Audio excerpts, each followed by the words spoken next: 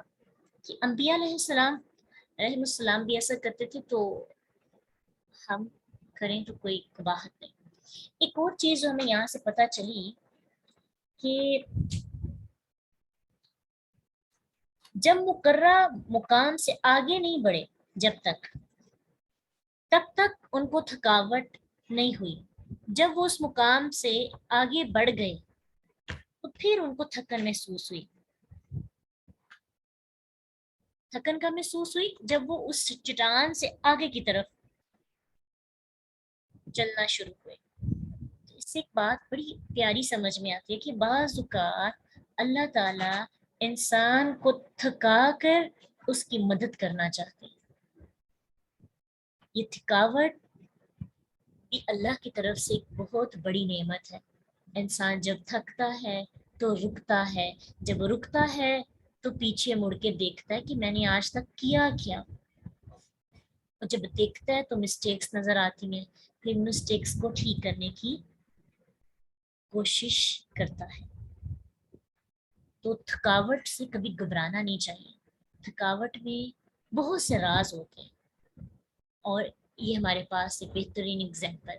کیا؟ موسیٰ علیہ السلام تب تھکے جب رستہ بھول گئے. تو تھکن کیوں آئی؟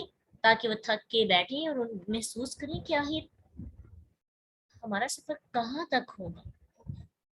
تو تھکن بعض اوقات انسان کی مدد کے لیے اللہ تعالیٰ کی طرف سے آتے. یہ بھی اللہ کی ایک بہت بڑی نعمت ہے. ویسے بھی دیکھیں نا، جب ہم اتنا لمبا سفر طے کرتے ہیں اور جب کبھی ہمیں رستہ بھول جائے اور پھر 5 منٹ کا سفر زیادہ کر لینا، تو وہ ہم پہ اس 1 گھنٹے کا سفر سے زیادہ بھاری ہو جاتا ہے کہ ہم 5 منٹ آگے اب ہمیں 5 منٹ پیچھے بھی جانا پڑے گا. اب کیا ہوا کہ پھر کیا ہوا؟ قالا، اس نے کہا. کس نے؟ یوشع بن نون نے، ان کے غلام نے، خادم نے، ان کے شاگرد نے. آرائیتا، کیا دیکھا تم نے؟ جب آوینا، پناہ لی تھی ہم نے، الصخرتی، چٹان کی طرف. فانی، تو بے شک میں، نسیت الحوت، بھول گیا تھا میں مچھلی کو. چٹان، صخرہ، بڑا پتھر، سخت پتھر. کہنے لگے واتخذ، وما، اور نہیں، انسانی ہوں، بلایا مجھے اس کو، الا الشیطان، مگر شیطان نے، ان اذکرہ، کہ میں ذکر کروں اس کا، واتخذ، اور اس نے بنا لیا تھا، سبیلہ، راستہ اپنا، فی البحر، سمندر میں، عجبا، عجیب تر. کہنے لگے، ان کو وہاں پہنچ کر یاد آیا کہ مچھلی تو پیچھے چلی گئی سمندر میں. ہو سکتا ہے ان کا کھانا ہی وہ بھونی ہوئی مچھلی اور انہوں نے وہی کھانا، اس لیے ان کو یاد آیا ہوگا. یعنی کہ انسانی ہو، انسا، بلایا، نی، مجھے، ہو، اس کو، اس کو، مچھلی کو، یا مچھلی کے دریا میں کودنے کے واقعہ کو کس نے بلا دیا؟ شیطان نے. میں آپ کو بتانے سے رہ گیا. اور کہنے لگے کہ مچھلی نے کچھ ایسا کیا، اپنا رستہ سمندر میں بنایا بڑی عجیب طرح سے. عجبا میں 2 مفہوم آئیں گے. عجیب طریقہ تھا جو سمندر کا بنا اور اس میں مچھلی جا گھسی، یا پھر یہ کہیں گے کہ مچھلی کا زندہ ہونا اور اس سمندر میں جا کے کودنا یہ عجیب تھا. یعنی پہلی چیز، یا تو طریقہ عجیب تھا مچھلی نے اپنایا، یا پھر وہ سمندر کا جو رستہ بنا تھا وہ بڑا عجیب تھا. عجبا. اسی حکایت سے ہمیں اتنی باتیں سیکھنے کو مل رہی ہیں. کیا چیزیں سمجھ میں آ رہی ہے ہمیں؟ شاگرد کا رویہ. بعض اوقات ایسا ہوتا ہے نا کہ بڑی ایکسائٹمنٹ میں ہم استاد کو سب چیزیں، بعض اوقات ایسا ہوتا ہے بڑی پرجوش ہوتے ہیں اور کسی کے آرام کا بھی خیال نہیں رکھتے، اور یہ کیا ہوتا ہے کہ بس اپنی بات بتانا چاہتے ہیں. بس ہم فوراً سے بات بتا دیں. تو یہاں پہ ان کا ایک طریقہ کہ جب وہ موسیٰ علیہ السلام سوئے تھے، آرام کر رہے تھے، تو یوشع بن نون نے اس وقت ان کو ڈسٹرب نہیں کیا، اٹھا کر بتانا مناسب نہیں سمجھا اور انتظار کیا جب وہ اٹھیں گے تو ان کو بتائیں گے. لیکن وہ الگ بات ہے کہ شیطان نے بلا دیا اور وہ نہیں بتا سکے. تو اس کے علاوہ ایک اور چیز یہاں پہ سمجھ میں آتی ہے کہ انسان جب یہ کہتا ہے نا کہ مجھے شیطان نے ایسا کیا اور میرے سے ایسا ہو گیا، پچھتاوا بڑا کم ہوتا ہے. تو جب بھی کبھی غلطی ہو جائے، جان بوجھ کر نہیں آپ کریں، مسٹیک ہو جاتی ہے، اس وقت خود کو نہیں کوسیں. ہم اپنے آپ کو کوسنے میں بہت وقت ضائع کر دیتے ہیں. یقین جانے پہلے زمانے کے اندر اتنے اسباب بھی نہیں تھے تو لوگ کتنے پازیٹیو ہوتے تھے. آج اتنا کچھ ہے ہمارے پاس، ہم اتنے نیگیٹیو ہو گئے ہیں. یقین جانے اتنے نیگیٹیو ہو گئے ہیں، حیران بھی ہوتی ہے ہمارا بننا کیا ہے ان فیوچر، ہمارے ساتھ کیا معاملات ہوں گے. اس لیے اپنے ہی معاملے میں بھی بعض اوقات پازیٹیو رہنا چاہیے اور دوسروں کے معاملے میں. اب یہ ہے کہ موسیٰ علیہ السلام کا ریئیکشن کیا تھا، دیکھیں نا کتنا پیارا. شاگرد اگر ادب اور استاد کی کیا کیفیت. قال ذالک ما کننا نبغی، کہنے لگے یہی تو ہم چاہتے تھے، اسی پوائنٹ پہ ہم نے پہنچنا تھا. فرتدہ تو وہ دونوں پلٹے، را دال دال سے ہیں، مرتد بسی سے ہیں، دونوں واپس. الا آثارہما اپنے نشانات قدم پر، قصصا اتباع کرتے ہوئے، نشانوں کا پیچھا کرتے ہوئے اس پوائنٹ پہ پہنچنے کے لیے نکل پڑے. اب دیکھیے موسیٰ علیہ السلام نے شاگرد پر غصہ نہیں کیا، غضبناک نہیں ہوئے، اس نے کوسا نہیں کہ تمہاری غلطی کی وجہ سے میں اتنا سفر کرنا پڑا، اتنا تھکنا پڑا. استاد کے اندر اتنا تحمل ہونا چاہیے کہ وہ شاگرد کی غلطیوں کو معاف کر سکے. استاد کے اندر اتنی برداشت ہونی چاہیے کہ وہ شاگرد کی مسٹیکس پر اپنا اخلاق خراب نہ کرے. اور یہی معاملہ بچوں کے ساتھ بھی ہونا چاہیے. پیرنٹس کا اتنا حوصلہ، اتنی ہمت ہو کہ ہم مسٹیکس کو بڑے اچھے طریقے کے ساتھ ہینڈل کریں. اس وقت کچھ نہ کہیں، بعد میں کوئی نہ کوئی طریقہ ہو تو سمجھائیں. بعض اوقات غلطی ہو جاتی ہے، غلطی کی وجہ سے سب کو نقصان بھگتنا پڑتا ہے. اسے ایک بندے کو پکڑ کے ہم اتنا رسوا کرتے ہیں، اتنی اس کی انسلٹ کرتے ہیں، تم نے ہمارے ساتھ، تمہاری وجہ سے کام سارا خراب ہوا، تم نہ کرتے تو یہ نہیں تھا ہونا. یعنی اس سے مسٹیک ہو گئی، اس کی غلطی کو بار بار اس کے سامنے تذکرہ کر کے اس کو اتنا شرمندہ کرتے ہیں کہ اس بچے کے اندر سے نا آئندہ فیصلہ کرنے کی صلاحیتیں ختم ہونے لگتی ہیں، اس کا سیلف کانفیڈنس ختم ہو جاتا ہے اسی وجہ سے. اس لیے اس معاملے میں بڑی احتیاط کرنی چاہیے. موسیٰ علیہ السلام کا ریئیکشن ہمیں ایک بات بتاتا ہے. فارتد علی آثارہما قصصا، قصص اسٹوری کو بھی کہتے ہیں، اسی لیے تو اس کا مطلب پیروی کرنا. یعنی اسٹوری جب ہم پڑھتے ہیں تو ہم ان کے پیچھے جا کے اسٹوری کو چیک کر رہے ہوتے ہیں، اتباع کر رہے ہوتے ہیں، پیچھے پیچھے جاتے ہیں، اس کہانی کو دیکھتے ہیں، اس کا پیچھا کرتے ہیں، اس کے لرننگ پوائنٹس نکالتے ہیں. اس کا مطلب قصص کا اتباع کرنا. تو آج جو ہمیں مین باتیں سمجھ میں آئیں، پہلی چیز کیا تھی، ساتھ ساتھ ریوائز کریں. پہلا پوائنٹ جو ہمیں سمجھ آیا کہ علم کے شوقین بنے اور علم کے لیے جتنی بھی مشکلات برداشت کرنی پڑے، نیند کی قربانی دینی پڑے. دیکھیں نا آہستہ آہستہ جذبات کم ہو رہے ہیں. اب 45 اسٹوڈنٹس ہیں نا، تو اللہ نے آج یہ بات سنوائی، سکھائی. اگر یہ 45 کے 45 ارادہ کریں کہ ہم نے علم کی راہ میں آنے والی ہر رکاوٹ کو اپنی زندگی سے ختم کرنا ہے، تو اللہ سننے والا ہے. اس موقع پر تو اللہ تعالیٰ بڑی دعائیں سنتے ہیں. قرآن سامنے ہو، جذبات ہو، علم کے لیے نیند کی قربانی، علم کے لیے اپنی آرام کی قربانی دینا، یہی ہے مین چیزیں آج کے دور میں جو آپ جس طریقے سے نالج گین کر رہے ہیں. دوسری بات جو ہمیں سمجھ میں آتی ہے کہ مدتوں تک بھی چلنا پڑے، علم کے لیے چلیں. پھر یہ بات بھی سمجھ میں آئی کہ بعض اوقات تھکاوٹ، تھکن، مشکلات، پریشانیاں، جسمانی تھکاوٹ بھی اور ذہنی تھکاوٹ بھی اس وجہ سے ہوتی ہے کہ ہم خود کو چیک کر سکیں. جب بھی تھکیں خود کو چیک کریں. تھکاوٹ نعمت ہے، غصے نہیں. میں معصوم، خود ترسی کا شکار نہ ہوں کہ مجھ پر یہ سارے برڈن جتنا ہو سکے. اور کیا ہی خوبصورت بات ہو کہ تھکنا دین کے لیے تھکنا ہو، قرآن کے لیے تھکاوٹ، کتنی خوبصورت بات ہو. تو تھکاوٹ کے اندر بھی کامیابی کے راز چھپے ہوتے ہیں، اس کو تلاش کرنے کی کوشش کرنی ہے.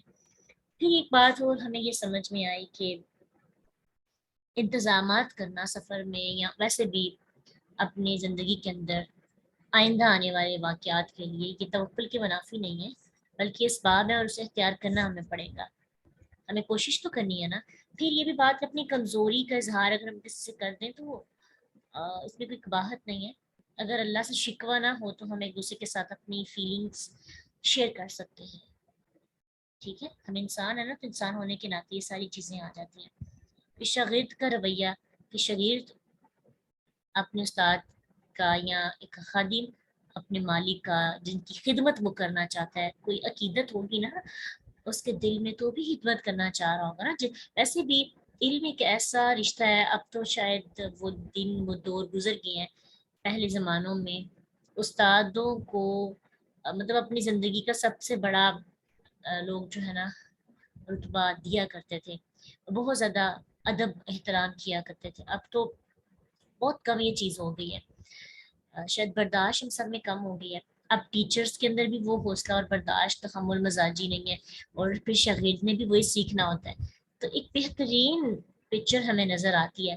اللہ ہمیں اچھے استاد عطا کرے اور اچھے استاد بننے کی توفیق دے، اچھے شاگرد بننے کی بھی، کیونکہ انسان سیکھتا ہے جب تک تب تک اسے استادوں کی ضرورت رہتی ہے. اور میرا خیال ہے کہ زندگی کے آخری لمحات تک علم سیکھتے رہنا چاہیے. علم کے سفر کو کبھی نہ رکنے دیں. امضیہ حقوبہ، لاسٹ تک، مدتوں تک سیکھیں. تو جب تک ہم سیکھتے رہیں گے شاگرد بھی رہیں گے، اور جب تک آگے سکھاتے بھی رہیں گے استاد بھی رہیں گے، تو دونوں جگہ پہ ہم بیٹھے ہوتے ہیں. تو دونوں جگہوں کے اوپر بیٹھنا سیکھنا ہے انشاءاللہ. انشاءاللہ لیکن شروع بھی بات علم سے ہوئی، لاسٹ پہ علم پہ ہوئی. تو اس آج کا ٹاپک دراصل ہمارے اندر کی اصلاح کے لیے، کہ جو کمی آ رہی ہے. آدھا رمضان گزر گیا تو اب ڈیلے ہو رہے ہیں نا. تو اللہ سے دعا کریں کہ اللہ تعالیٰ علم کی راہ میں آنے والی مشکلات کو برداشت کرنے اور ان کے لیے قربانی دینے والے بندوں میں شامل کرے. اللہم انی اسألک علما نافعا وآخر دعوانا الحمد للہ رب العالمین. سبحانک اللہم وبحمدک اشہد ان لا الہ الا انت نستغفرک ونتوب الیک. السلام علیکم ورحمۃ اللہ وبرکاتہ.